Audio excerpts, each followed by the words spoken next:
Halo Sobat Desa, jumpa lagi bersama saya Rusada Tari di Pitok podcastnya Kalurahan Pangungharjo. Cinta desa karena percaya desa bisa. Jumpa lagi di episode kali ini, dan kali ini sangat spesial sekali ya, karena Pitok podcastnya Kalurahan Pangungharjo itu kan selalu spesial gitu ya. Di setiap episodenya tuh selalu bersama dengan tamu-tamu spesial juga. Dan tentunya sebelum kita lanjut ngobrol bersama tamu spesial kita pada episode kali ini, jangan lupa bagi Sobat Desa yang belum subscribe ya YouTube-nya Kalurahan Pangungharjo, kemudian juga ditekan tombol loncengnya gitu ya biar gak ketinggalan informasi, kemudian juga share, like, and comment gitu ya. Dan Sobat Desa, episode kali ini kita sudah bersama dengan tamu spesial kita dari Kementerian Desa Republik Indonesia, khususnya Badan Pengembangan dan Informasi ya, Bapak ya. Dan ini bersama kita di sini sudah bersama kita adalah Bapak Dr. Ivanovic Augusta. Beliau merupakan Kepala Badan Pengembangan dan Informasi Kementerian Desa, Pembangunan Kemendesa ya, Pak ya. Kemendesa, khususnya di Kemendesa PDTT Republik Indonesia. Singkatannya aja saya kadang lupa gitu ya. Baik. Ini saya manggilnya Pak Ivan atau Pak Ivan boleh. Pak Ivan ya Pak ya. Baik Pak, selamat siang Bapak. Selamat datang di Pangungharjo Pak. Iya, terima kasih. Inilah Pangungharjo. Mungkin tadi sudah jalan-jalan sebentar gitu ya Pak ya di Pangungharjo. Dan memang kalau cuacanya panas sih Pak. Maklum ya Pak ya, memang di Jogja cuacanya sudah panas. Dan Pak Ivan gitu ya, biar saya akrab ya Pak ya. Ini di Pangungharjo ini kan tentu datang atau hadir bersama dengan rombongan dari Kemendesa ya Pak ya. BPI ya Pak ya. BPI, di BPI. Nah ini kan mungkin nanti banyak Sobat Desa yang belum tahu nih Pak. Kalau kita taunya Kemendes PDTT gitu ya, Kementerian Desa gitu. Nah tapi ternyata di dalamnya itu ada bermacam-macam dirjen ya. Kemudian ada bagian-bagiannya itu banyak. Boleh Pak Ivan nanti pada episode kali ini ya kita akan berkenalan ya. Dan Sobat Desa supaya tahu apa sih BPI ya, kemudian nanti tujuan BPI datang ke Pangungharjo itu ada apa gitu loh Pak. Kita juga penasaran gitu ya Pak ya. Boleh Pak Ivan memperkenalkan diri dulu sebelum kita ngobrol gitu. Terima kasih sudah diperkenalkan tadi. Saya Ivanovic Augusta, Kepala Badan Pengembangan dan Informasi Desa, Daerah Tertinggal dan Transmigrasi. Jadi itu salah satu, kalau istilah formalnya, unit kerja eselon 1 Mas. Ada pembangunan desa dan pedesaan. Ini yang ngurus dana desa. Kemudian ngurus apa namanya itu desa wisata. Ya. Kemudian yang ngurus IDM. Ini ada di Dijen Pembangunan Desa dan Perdesaan. Ya. Kemudian yang berikutnya itu Dijen Percepatan Pembangunan Daerah Tertinggal. Ini yang bikin berbagai penyerasian dengan kementerian lain gitu untuk daerah tertinggal ya. Saat ini sekitar 35 daerah tertinggal yang hendak dientaskan. Kemudian Dijen Transmigrasi, udah tahu lah ini pasti untuk urusan transmigrasi lah ya. Kalau untuk Jogja ini sebagai salah satu tempat wilayah ya asal transmigran. Kemudian ada Dijen Pengembangan Ekonomi dan Investasi Desa, Daerah Tertinggal Transmigrasi. Ini yang mengurus badan usaha milik desa. Dan di sini BUMDesnya sudah sangat maju lah ya di Pangungharjo Mas. Nah, ini yang mengurus Dijen PEID-nya istilahnya, Pengembangan Ekonomi dan Investasi Desa. Kemudian ada Sekretariat Jenderal. Kalau Sekretariat Jenderal ini mengurus terutama internal ya. Kemudian Inspektorat Jenderal ini untuk ngecek ya semacam audit untuk internal. Lalu ada 2 badan. Badan yang saya Badan Pengembangan dan Informasi, dan satu lagi badan untuk BPSDM. Nah BPSDM ini yang mengurus seperti apa namanya itu pendamping desa, ya pendamping desa, kemudian apa namanya itu KPMD kalau yang masih ada KPMD seperti itu. Nah kalau saya ini kami hadir full tim ini, Jadi ada saya, ada Bu Sekretaris Badan. Kemudian di Sekretaris Badan jelas lah ngurusi internal ya. Kalau di tempat kami Sekretaris Badan ini dia mengurus ISO untuk manajemen, ISO 9001. Jadi kami sudah dapat ISO 9001 supaya lebih rasional gitu. Kemudian beliau yang mengurusi organisasi tata laksana gitu. Nanti itu yang ada hubungannya nanti datang ke sini. Kemudian juga ini mengurusi hak kekayaan intelektual dan haki serta paten ya, inovasi desa. Jadi kalau nanti sobat desa di Panggung Harjo ini kan ada mainan anak-anak ya. Kemudian dolanan. Kalau ada kreasi-kreasi baru kemudian perlu hak ciptakan ya. Kalau menurut saya sih perlu sih. Hak cipta itu bukan dalam rangka untuk desa ya. Bukan dalam rangka untuk mendapatkan jasa komersial, bukan. Nanti yang make harus bayar, bukan gitu. Tapi supaya orang desa itu tidak diganggu gugat ya. Kan seringkali muncul misalnya dulu ada membuat varietas baru, benih baru malah dipenjarakan. Nah Kementerian Desa ada lembaga haki ya. Nah selama ini haki ini mengurus misalnya tarian desa itu. Terus ada yang menulis buku, ada yang menulis lagu, itu sudah dapat haki. Ada juga yang motif batik. Ya, itu kami mengurusnya secara gratis ya. Kemudian juga paten, jadi teknologi tepat guna dipatenkan itu kami mengurusnya. Kemudian merek, jadi kalau misalnya sudah punya produk ya, kopi misalnya gitu, kemudian mereknya mau dipatenkan, atau kadang sekarang pupuk cair mereknya mau dipatenkan, itu bisa kami kerjakan secara haki tadi ya, gratis. Juga kalau ada tanaman khas varietas baru ya, kami bisa membantu maksudnya gitu. Memang digunakan itu untuk menjaga intelektualitas, hasil intelektual desa dan menjamin ya secara hukum. Itu yang bagian sekretariat, Mas. Kemudian ada bagian namanya Pusat Pengembangan Kebijakan. Nah di sini yang membuat naskah akademik ya, kemudian bahan-bahan dan ide-ide baru serta merespon kebijakan yang ada. Salah satunya misalnya revisi Undang-Undang Desa, kemudian peraturan pemerintah tentang BUMDesa ya. Kemudian bagaimana nanti untuk melihat dampak-dampak dari kebijakan. Kemudian ada lagi Pusat Penyelesaian Perencanaan Pembangunan Desa. Ini yang membuat rencana 5 tahun desa, 5 tahun arah pembangunannya seperti apa, dan tahun 2045. Jadi ada bagian itu, termasuk untuk transmigrasi dan ya segala macam. Apakah nanti dana desa dirancang naik atau tetap atau turun, pendamping desa seperti apa, kemudian bagaimana aspek-aspek dari pembangunan desa. Kemudian ada lagi Pusat Daya Saing. Ini kalau kita kenal gelar teknologi tepat guna ada di sana. Desa cerdas, smart village di situ. Kan di sini di Panggung Harjo juga banyak masuk itu ya.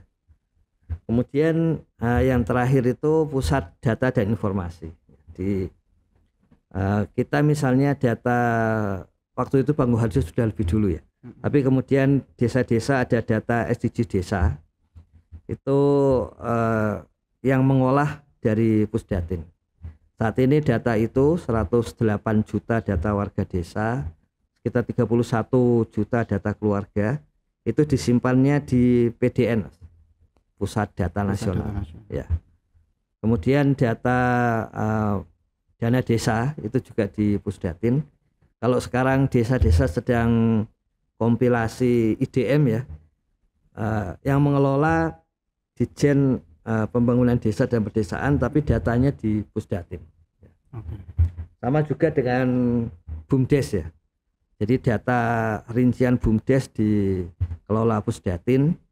Kemudian ada bagian yang diambil nanti datanya oleh Kementerian Hukum dan HAM untuk nomor badan hukum, dengan OSS, BKPM untuk NIB, seperti itu. Jadi semua data ada di sana. Semua aplikasi juga yang mengelola bagian Pusdatin. Aplikasinya bisa di Jen lain, tapi laporannya harus ke Pusdatin. Oke. Ya. Oke, kita skip dulu Pak. Ya. Sebelum nanti ini sudah banyak banget penjelasannya. Berarti lengkap banget. Ini juga berarti tadi ini di bawah BPI ini semua ya Pak ya? BPI Ya, Kemendes PDTT ini semua ya? Jangan Tadi- kebalik Mas. Ah. Kalau kebalik itu apa namanya, universitas saya IPB. Ini BPI cuma dibalik aja. Iya, makanya ini tadi BPI gitu ya Pak? Iya, iya. BPI Kemendes PDTT. Oke. Iya. Ya, jadi itu tadi tugasnya aja udah banyak banget ya Pak ya. Ini Iya, yang iya.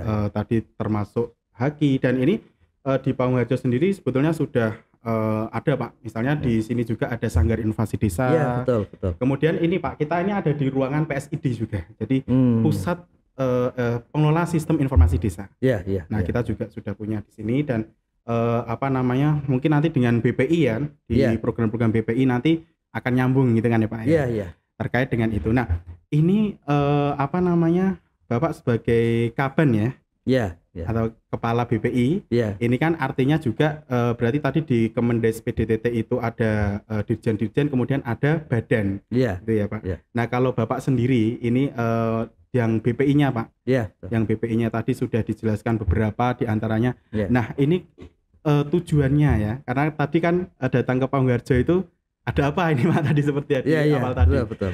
dengan berbagai dengan tugasnya tadi, kenapa Bapak berserta dengan tim dari BPI Kemendes PDTT hadir di Pamung Harjo gitu. Iya.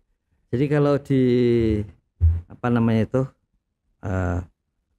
cara kerjanya ya, tata laksananya di tempat kami itu BPI ada di depan. Oke. Makanya ada staf ahli kami yang mengatakan ini seperti kalau burung itu bagian depannya itu. Makanya lambangnya kayak gini. Nah itu kami yang harus merancang berbagai hal untuk kemudian diterapkan sih. Seperti itu sih. Tujuannya BPI ya apa namanya, merespon kebijakan dari data, kemudian merancang kebijakan baru. Oke, salah satunya di Pamung Harjo. Nah, yang Pamung Harjo ini kan ada beberapa hal yang menarik dari revisi Undang-Undang Desa ya. Oke. Jadi di revisi Undang-Undang Desa itu kalau kita lihat dasar menimbangnya, diktum menimbangnya itu karena ada perubahan di Undang-Undang Cipta Kerja. Ya sebetulnya yang berubah itu hanya pasal BUMDes sih. Tapi di revisi Undang-Undang Desa malah pasal BUMDesnya hanya berubah sedikit aja ya. Lainnya pasal yang lain. Nah, tapi yang menarik di situ jelas lah Pak Lurah, BPD sama perangkat desa kan mendapat tambahan kesejahteraan ya. Ya. Tapi kalau kita lihat di situ nanti ada pasal bahwa ada tunjangan kinerja, kemudian ada berbagai tunjangan itu. Nah, tunjangan kinerja itu implikasi dari suatu reformasi birokrasi. Jadi ini reformasi birokrasi desa. Tapi untuk gampangnya sebetulnya maksudnya bukan birokrasi yang kayak PNS begitu, bukan. Tapi bahwa ini apa namanya, pegawai di desa yang mengelola fungsi pemerintahan kan gitu. Nah di situ Mas. Jadi di beberapa diskusi mengenai desa sekarang itu, selain Kemendes, Kementerian Desa, Kementerian Dalam Negeri, Kementerian Keuangan, ya. Nah sekarang Kementerian Pan RB, apa namanya, aparatur negara itu dan reformasi birokrasi. Nah Kementerian Pan RB itu ikut serta sekarang, karena memang ada tugas kepada Kemenpan RB untuk menyusun reformasi birokrasi desa. Dan itu kalau direvisi Undang-Undang Desa sudah bukan tertera sebagai reformasi birokrasi, tapi tertera sebagai tunjangan kinerja. Tunjangan kinerja itu kalau istilah di Panggung Harjo kalau nggak salah ada istilah rewardnya kan di sini ya. Nah reward itu harus dihitung dari kinerja. Nah sejauh yang saya dalami ya sampai saat ini itu ada beberapa daerah yang sudah punya inisiatif itu. Misalnya pemerintah daerah Sumedang itu membuat kebijakan pada saat digitalisasi desa itu diarahkan digitalisasi pemerintahan. Ya. Nah, kalau di Panggung Harjo itu saya karena sudah berkali-kali ke sini ya, tapi ya belum paham sepenuhnya ya, sehingga perlu kembali lagi. Itu di sini reformasi penguatan ya untuk birokrasi desa kan sudah berjalan lama.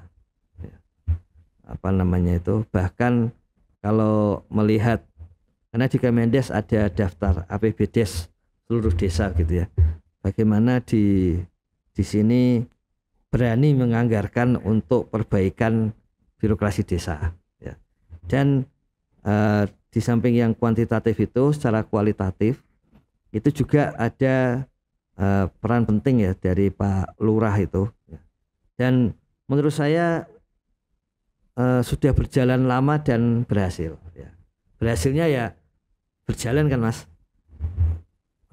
dan kami sudah cek di Indonesia itu kepala desa ternyata sekitar 60% lebih gitu.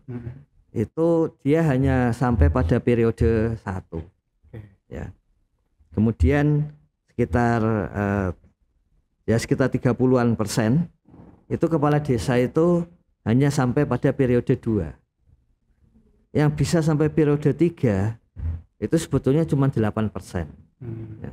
Jadi kalau kepala desa bisa sampai periode ketiga, apalagi kalau periode keempat ya, karena sudah ada sebelum undang-undang desa maksudnya. Nah itu berarti warganya merasa ada manfaat kan. Nah itu juga yang kami lihat juga sebagai tanda bahwa program-programnya bermanfaat, termasuk kalau istilah Pak Menpan RB kan semua harus berdampak. Jadi kami yakin dengan salah satu indikasi seperti itu, reformasi birokrasi dalam tanda kutip ya, karena reformasi birokrasi Desa Panggung Harjo itu mestinya berdampak. Kata-kata kunci dari Pak Menpan RB kan sekarang berdampak ya. Jadi itulah makanya kita perlu melihat. Di samping itu kan itu inovasi desa Pak. Bukan inovasi misalnya meskipun inovasi gak pernah sendiri ya, tapi pasti inovasi ini lebih banyak oleh desa. Bukan inovasi birokrasi desa, tapi yang lebih banyak dari pemerintah daerah atau pemerintah pusat ya. Kalau ini kan dari desa. Itu sih yang kami pelajari. Kami sebagai tanda kami juga serius maksudnya gitu. Kami sudah sejauh sampai tahun lalu kalau nggak salah ya. Itu maksudnya kalau nggak tahun ini tahun lalu ya. Itu kami sudah mengumpulkan semua buku terbitan Panggung Harjo ya. Dan sudah kami baca semua. Jadi ya bisa dicek aja. Tapi dari situ terus sebetulnya di akhir tahun lalu itu Panggung Harjo juga dan Pak Lurahnya itu menjadi tipe untuk menggerakkan masyarakat melalui birokrasi desa. Jadi tahun lalu itu ada pelatihan khusus gitu ya kepada sekitar berapa kabupaten ya, kalau nggak salah sih 10 apa 20 gitu ya, kayak 20 di Jawa dan 1 di NTT. Nah salah satu yang kita latihkan itu waktu itu salah satu videonya itu video Lurah Panggung Harjo dengan dampak-dampaknya itu, jadi supaya tahu itu. Dan di dalam video itu manusiawi ya, artinya bukan terus semua sukses kan enggak. banyak ganjalan tapi masalah tapi diatasi. Nah itu sih, itu sebabnya kita akan ke sini karena di revisi Undang-Undang Desa sudah menyebutkan seperti itu. Hukumnya di dunia ini kan siapa yang lebih siap, dia yang lebih banyak dapat manfaat. Jadi kami ingin menyiapkan lebih dulu ketimbang pihak lain. Kira-kira begitu, Mas. Baik, berarti ketertarikan BPI Kemendes ini untuk datang ke Panggung tadi ya Pak ya, apa yang sudah kurang lebih pengalaman apa saja yang sudah dilakukan oleh Panggung gitu ya, dan dengan berbagai inovasinya juga ya, kemudian tadi birokrasi desanya itu ya Pak ya. Kami rencananya gini Mas, tidak hanya aspek kualitatif ya, aspek kualitatif penting untuk nanti akhirnya jadi pasal-pasal yang memberdayakan, tapi juga aspek kuantitatif, misalnya formulir apa sih yang dibuat sehingga itu membuat dengan data gitu ya Pak? Ya, termasuk untuk birokrasi desanya itu, sehingga formulir itu tetap memberdayakan. Kan kadang-kadang dalam tanda kutip the devil is on the detail itu kadang-kadang dalam aturan kan ditaruh di lampirannya kan. Makanya kami formulir itu juga hal yang penting. Nah, formulir yang dibuat di Panggung Harjo itu menjadi salah satu contoh intelektual yang penting sih menurut kami gitu, karena itu tabel-tabel itu sangat menentukan. Karena memang di sini juga Pak, buku tadi ya Pak salah satunya pengetahuan. Jadi Pak Lurah ya, Pak Wahyudi ini memang di Panggung Harjo ini juga meminta, ya tidak meminta sih sebetulnya, mengajak itu ya, mengajak sobat desa juga warga desa gitu ya, itu untuk menulis. Jadi apa saja yang ada di desa itu ditulis, kemudian supaya bisa disebarluaskan oleh dunia gitu. Biar tahu gitu. Jadi desa itu tidak hanya ya tadi, kenapa tadi tagline-nya kita karena gitu ya, karena percaya desa bisa. Nah itu karena ada yang masih menganggap desa itu kan sebelah mata itu ya, wah ini nggak mampu ini kalau di desa itu cuman kayak gitu. Jadi ada yang masih ada beberapa yang meremehkan, tetapi dengan kemandirian kemudian tadi birokrasi desa itu ya Pak ya, itu menunjukkan bahwa desa ini juga mampu gitu kan Pak ya. BPI juga tentu tujuannya seperti itu ya Pak ya. Jadi memfasilitasi itu. Kita kan punya pengalaman ya, sistem keuangan desa dikritik ya kan, terus berbagai regulasi dikritik gitu kan. Tapi sebetulnya kalau dalam pola sekarang ya, kekuasaan itu kan nggak harus menindas terus ya, kan bisa memberdayakan ya. Nah kalau nanti regulasi birokrasi desa itu mengambil contoh bottom up ya dari desa, kan berarti akan sangat berguna bagi desa, bukan untuk malah menjauhkan desa dari masyarakatnya misalnya gitu, tapi justru membuat desa lebih dekat lagi. Baik Pak, kemudian Pak, nanti setelah BPI ini kan datang nih ke Panggung Harjo itu ya, sudah mengumpulkan berbagai informasi ya yang didapat tentunya, dan juga dari dialog langsung oleh kepada Pak Lurah ya kan, atau kepada warga desa mungkin ya. Ini nanti BPI rencana ya setelah dari Panggung Harjo, kemudian apa yang didapatkan itu untuk apa Pak hasilnya di Kemendes gitu, khususnya di BPI, untuk rekomendasi-kah atau mungkin untuk yang lainnya Pak? Mungkin kalau rekomendasi justru dari luar Kemendes. Kalau dari Kemendes kan kita yang bikin. Jadi naskah akademik di tempat kami. Naskah akademik itu memang salah satu syarat ya. Seharusnya itu hanya syarat untuk membuat undang-undang, tapi di banyak prakteknya itu sering ditanyakan kalau kita mau membuat peraturan pemerintah, membuat peraturan menteri seperti itu. Jadi harus dikaji, harus melihat di lapangan gitu ya. Plus kemudian nanti pasal-pasalnya. Makanya nanti sebetulnya tim Ibu Sekretaris Badan itu juga sudah sempat ke daerah lain.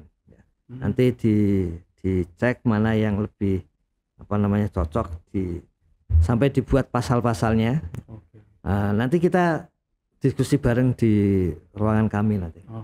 Apa ini ada kaitannya dengan revisi Undang-Undang Desa? Iya benar. Ada. Jadi salah satu pasalnya memang peningkatan honor gaji ya kepala desa, perangkat desa dan BPD itu akan sesuai dengan kinerjanya. bagaimana menghitung kinerja? Di Panggung-Harjo kan sudah. Nah, kita ini penting, Pak, seperti itu.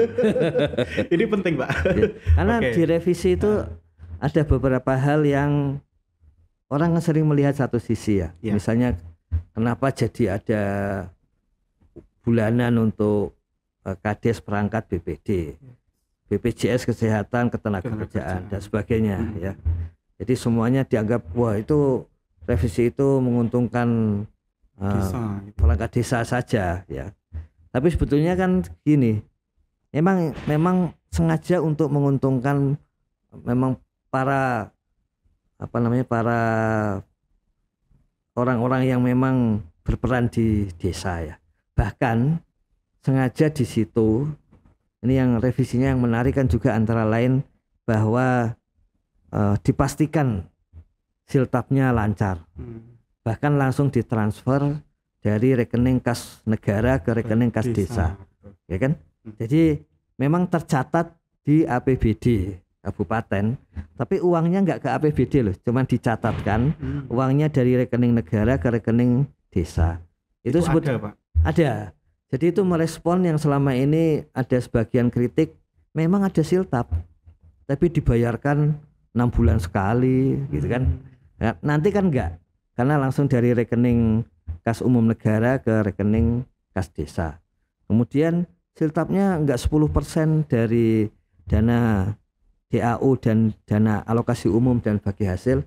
Nah, di undang-undang untuk keuangan pusat dan daerah sudah ada turunannya, peraturan Menteri Keuangan harus 10% dari dana alokasi umum dan dana bagi hasil yang diterima kabupaten kota. Kalau kurang dari 10%, Kementerian Keuangan akan langsung memotong.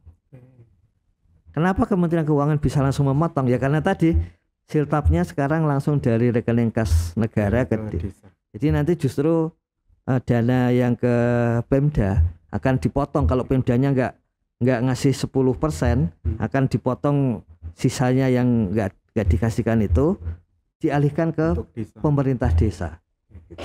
Kan enak itu, Mas. Pasti enak lah. Salah satunya ya, Pak. Ya. Nah, kan sering hanya dilihat di satu sisi itu. Di sisi yang lain, untuk mendapatkan tunjangan kinerja itu, maka harus ada reformasi birokrasi. Ya kan? Harus ada ukurannya dan sebagainya. Nah, itulah yang kita pelajari di sini. Ya. Ya. Nah, ini penting banget, Pak. Memang karena selain kita pengen menyondingkan ya. Walaupun kemarin teman-teman dari perangkat desa sempat ada yang ujuk rasa ke saya dan sebagainya terkait dengan undang-undang desa ini ya, revisi. Nah, ini mungkin peran BPI di sini juga sangat penting berarti ya, Pak ya, terkait dengan bagaimana revisi undang-undang desa, kemudian nanti penyusunannya ya kan, dari menyusun ke pasal detailnya seperti apa ya kan, kebijakannya seperti apa. Nah, ini karena memang seperti yang dikatakan Pak Ivan tadi ya, terkait dengan gaji perangkat desa dan kepala desa BPD aja ini sensitif ya, Pak ya. Terkait dengan itu aja. Perangkat desa kan juga sekarang tidak diangkat oleh kepala desa. Sesuai revisi, kepala desa itu hanya bisa mengusulkan kepada bupati wali kota. Itu sebetulnya respon terhadap yang mengkritik ganti lurah ganti perangkat. Nanti enggak seperti itu. Meskipun sekarang kritiknya berubah. Jadi seenaknya bupati yang bisa mengubah, ya kan enggak gitu. Enggak akan semudah itulah. Tapi intinya posisi perangkat juga lebih dikuatkan. Oke. Nah, ini nanti sobat desa yang mau titip unek ke BPI boleh dong. Atau teman-teman perangkat desa ya, mungkin boleh ya, Pak ya, karena juga menjadi salah satu bahan kajian juga ya nanti pastinya ya. Nanti kami cek komentar di YouTube-nya. Kalau unek-unek ditulis di situ. Boleh nanti dituliskan gitu ya. Nanti teman-teman PSD yang ngatur ya. Nanti di bawah boleh ya. Boleh ya, Pak ya nanti ya. Mungkin barangkali ada yang ingin menyampaikan gitu kan, mungkin boleh ya. Nah, selain ini ya, Pak ya, dan nanti ketika salah satu hasil dari pengamatan ya di Panggung-Harjo, kemudian dari kajian di Panggung-Harjo digunakan untuk menjadi salah satu tadi bahan BPI untuk menyusun dalam naskah-naskah atau mungkin naskah akademik ya, Pak ya, di dalam revisi undang-undang desa ya. Ini tentu akan menjadi sangat penting, ya kan? Ya, ya. Nah, kemudian nanti seberapa pentingkah Pak ini di Panggung Harjo? Tadi mungkin kita sudah jalan-jalan juga ke Kampung Matraman. Oh ini tanya ya dari rombongan ini bagian dari apa ini Mas kayak gitu. Nah ini dari BUMDes Ibu dan kita menjelaskan bagaimana prosesnya dan sebagainya. Itu sampai sedetil itu nggak Pak nanti ketika kajian dari BPI itu? Ya yang bagian BUMDes ya. Kalau yang bagian reformasi birokrasi juga akan detail. Jadi dari prosesnya juga ya Pak ya, nanti Jadi kalau di dalam politik kebijakan itu yang dahulu yang mendahului yang menulis dengan lebih detail itu yang paling mendapatkan manfaat. Jadi kita nggak boleh misalnya tadi ya meskipun namanya naskah akademik tapi lampiran dari naskah akademik itu harus pasal-pasal. Kalau nggak sampai ke pasal ya hilang nanti. Itu sih biasanya begitu. Ya sedetail itu kira-kira. Oke. Nah kalau di Panggung Harjo sendiri sudah sedemikian rupa ya Pak ya. Ya. Nah ini kemudian untuk desa-desa lain Pak, ini kan tentu potensi-potensi di antar desa di Indonesia ini kan berbeda-beda dan itu tidak bisa dipukul rata, ini harus sama seperti di Panggung Harjo gitu ya. Nah BPI selaku Badan Pengembangan dan Informasi tadi untuk menyikapi hal tersebut gitu ya Pak ya. Dan ini kan revisi Undang-Undang Desa ini diperuntukkan untuk seluruh desa di Indonesia. Iya benar. Nah kemudian BPI ini istilahnya action gitu ya. Itu harus melihat semua desa, itu bahkan ada desa ya ada juga ya Pak ya. Iya benar. Yang perlakuannya juga harus khusus gitu.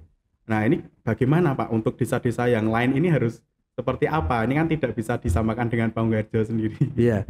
Jadi memang tadi desa adat itu yang direkognisi pemerintah kan baru 15 ya. Semuanya di Jayapura itu. Nah, untuk melihat perbedaan antar desa itu memang kajian ini perlunya itu nanti sampai bisa merumuskan syaratnya apa. Maksudnya prasyarat suatu kegiatan itu muncul ya.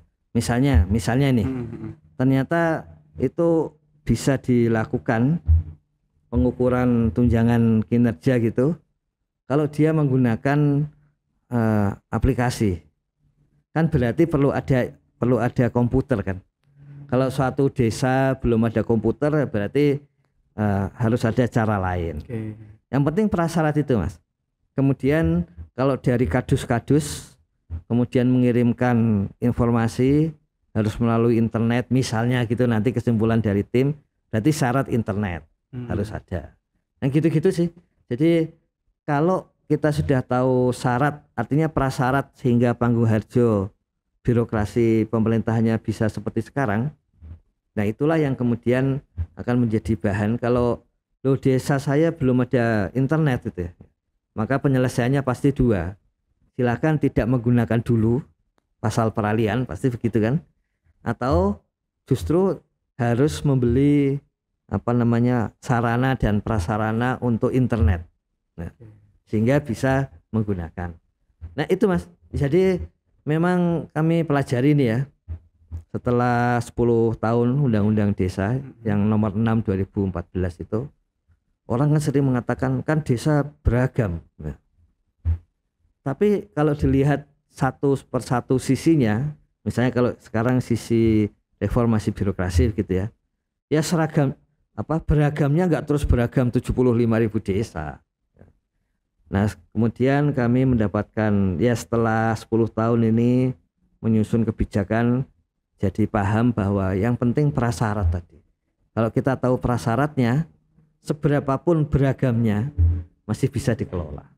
Ternyata begitu gitu untuk di Indonesia. Ya jadi tetap pendekatannya nanti dengan walaupun beragam tadi ya Pak. Ya. Tapi tetap diusahakan ini supaya semua desa tetap bisa mengikuti itu ya, pastinya benar. Ya kan kalau sudah kebijakan memang harus diikuti kan. Tapi ini supaya tidak merepotkan desa. Gitu. Satu-satunya strategi secara legal kalau desa tidak bisa mengikuti harus kita cantumkan di pasal peralihan nanti. Ya. Ini sangat menarik sekali Pak Ivan. Dan mungkin kalau kita ngobrol di podcast ini sangat terbatas sekali dan nanti tentu bisa dilanjutkan di kolom komentar ini. Iya. Karena nanti pasti akan ada terutama para perangkat desa Pak mungkin. Iya. Karena saat ini yang sedang hangat sekali ya ini tentang revisi Undang-Undang Desa. Dan juga ini kan kita sekarang sedang mengikuti bagaimana revisi Undang-Undang Desa ini penyesuaiannya apa aja gitu. Nah, ini kan pasti ini BPI di Kemendes juga pastinya tetap berusaha yang terbaik gitu kan ya, untuk desa di seluruh Indonesia. Nah Pak, terakhir sebelum kita tutup podcast pada episode kali ini, harapan BPI Kemendes PDTT RI ya untuk seluruh desa di Indonesia ini Pak, menyikapi hal-hal terkait dengan pengembangan ya kan, kemudian inovasi. Dan juga mungkin yang terbaru ini revisi Undang-Undang Desa nomor 3 ya Pak ya? Nomor 3 tahun 2024. Jadi jangan salah lagi ini.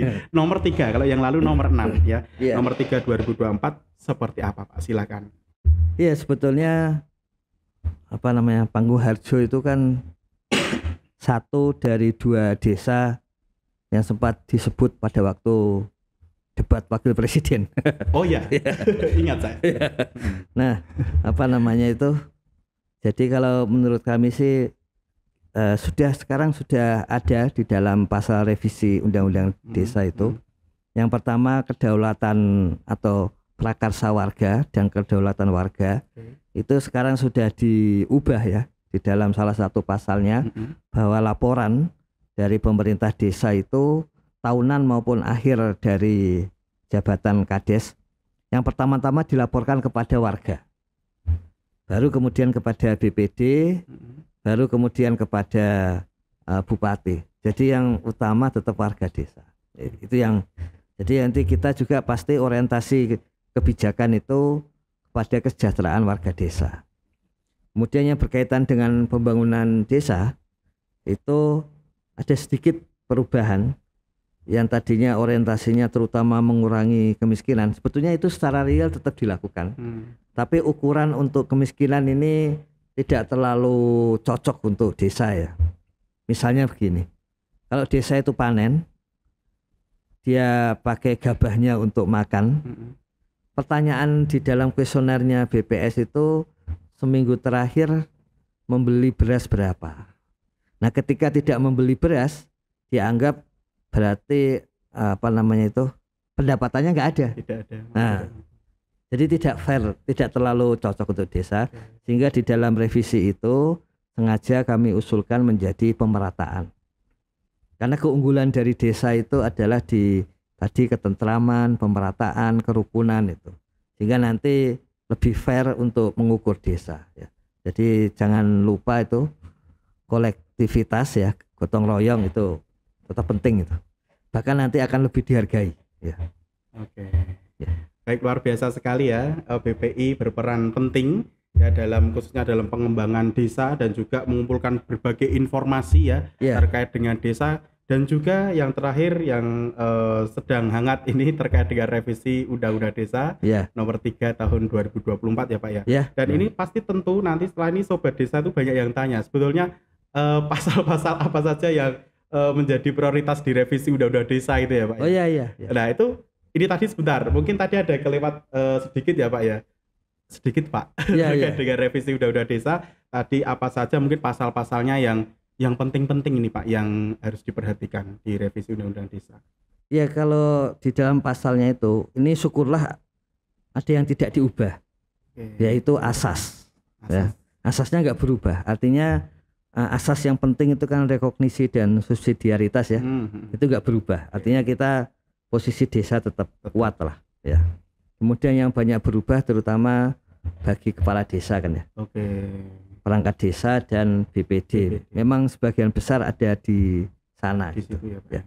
Yang lainnya tidak berubah. Misalnya soal kedudukan desa. Kedudukan desa itu tetap disebut desa berkedudukan di wilayah kabupaten.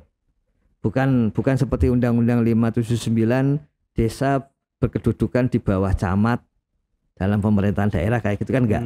Kalau ini tetap desa punya kebebasan ya untuk itu. Kewenangan sendiri. Kewenangan ya. Kemudian soal rekognisi kan ada tambahan untuk desa-desa di dalam hutan dan perkebunan yang dulu meskipun dapat dana desa nggak bisa membangun karena nggak punya tanah gitu, nanti justru akan mendapatkan dukungan dari pemerintah. Lainnya tadi bahwa Kades, perangkat sama BPD ya. Jadi 8 tahun ya, meskipun 2 kali. Jangan lupa loh Mas, meskipun dia tidak 3 kali, artinya totalnya tidak 18 tahun, hanya 8 kali 2. Tapi itu mencakup 92% kepala desa dan perangkat desa dan sebagainya. Jadi itu tetap menguntungkan desa. 8 tahun kali 2 kali masa jabatan. Kalau perangkat desa tetap 60 tahun ya Pak ya? Ya tetap nggak ada yang diubah. Bahkan tadi Kades. Perangkat desa kan tidak diangkat Kades ya, tapi Kades mengusulkan. Ya. Tujuannya supaya tetap ada itu. Ya. Kemudian kalau kepala desa itu menjalankan kebijakan sesuai aturan, maka kalau ada yang protes, negara akan melindungi kepala desa. Ya. Memang ada yang mengkritik, loh enak banget gitu ya. Harus dilihat di pasal penjelasannya. Asalkan BPKP, dulu kan nggak pernah ada aktor BPKP ya ke desa ya. Nanti BPKP akan mengaudit anggaran pemerintah yang ada di desa. Kalau itu sudah lolos, berarti Kades itu nggak boleh di kadang-kadang kan dilaporkan ini itu gitu, nggak mempan lagi asal dari BPKP sudah lulus itu ya. Nah itu juga sedang kami diskusikan. Apa saja sih risiko pembangunan desa? Nah risiko-risiko itu nanti akan menjadi poin-poin untuk audit desa. Dari poin audit itulah BPKP akan mengecek desa. Makanya peran di tempat kami juga untuk merumuskan poin-poin itu.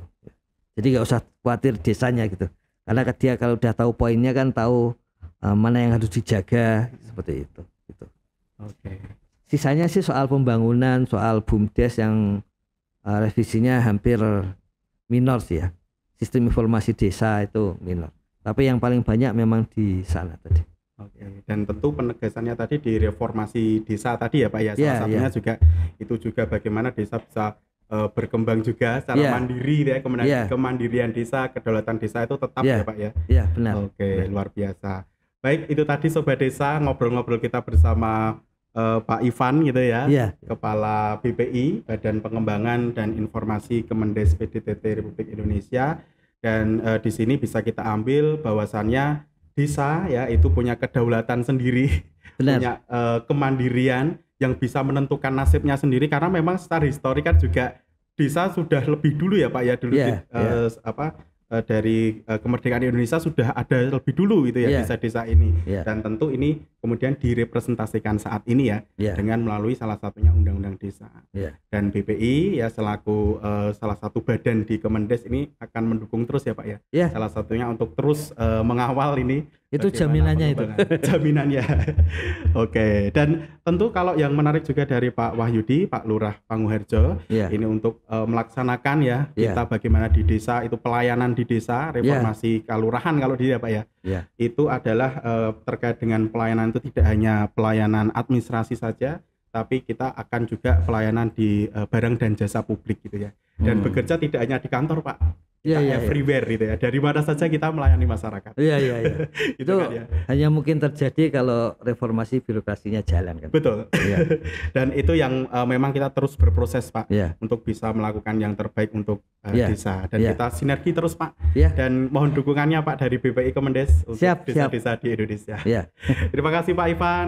Dan begitu Sobat Desa, bincang-bincang kita di episode kali ini bersama Kepala Badan Pengembangan dan Informasi Kemendes PDTT Republik Indonesia, Bapak Dr. Ivanovic Augusta. Maaf ya Pak, ini karena namanya bagus sekali, jadi saya harus membaca, takut salah gitu ya. Nggak ada di huruf Jawa itu. Terima kasih Bapak atas kunjungannya, atas kehadirannya dan kebersamaannya di Panguharjo beserta rombongan dari BPI Kemendes PDTT Republik Indonesia. Dan sampai berjumpa di lain kesempatan Bapak. Sehat selalu, sukses selalu Bapak. Terima kasih. Begitu Sobat Desa, dan jangan lupa subscribe, like, share, and komen kanal YouTube Kelurahan Panguharjo. Dan tentu nanti BPI kalau punya juga medsos boleh Pak nanti punya? Instagramnya ada Bapak? Ada. Ada BPI gitu ya? Nggak mau kalah dari Panggung Harjo. Apa? Instagramnya BPI Kemendes gitu ya Pak? Oke, baik. Nanti kita cek ya. Boleh nanti bersama-sama dicek di Instagramnya atau juga langsung bisa melalui Instagramnya Kemendes PDTT juga ada ya. Baik, sampai berjumpa kembali di Pitok podcastnya Kelurahan Panggung Harjo. Cinta desa karena percaya desa bisa. Boleh tepuk tangan. Terima kasih Pak.